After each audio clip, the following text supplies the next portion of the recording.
Friends, welcome to குட்டீஸ் mini kitchen. இன்னைக்கு நம்ம தம்பிக்கும் பாப்பாக்கும் பிரேக்ஃபாஸ்ட் செய்ய போகிறோம்.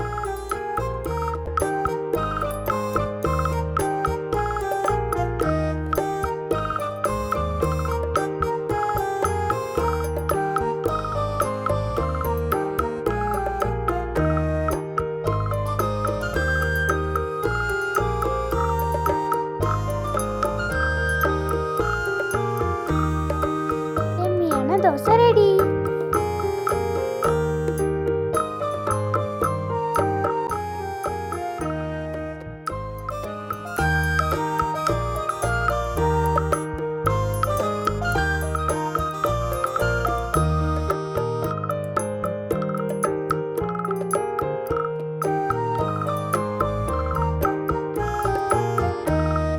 நாங்கள் பிரேக்ஃபாஸ்ட் சாப்பிட போகிறோம். Bye friends.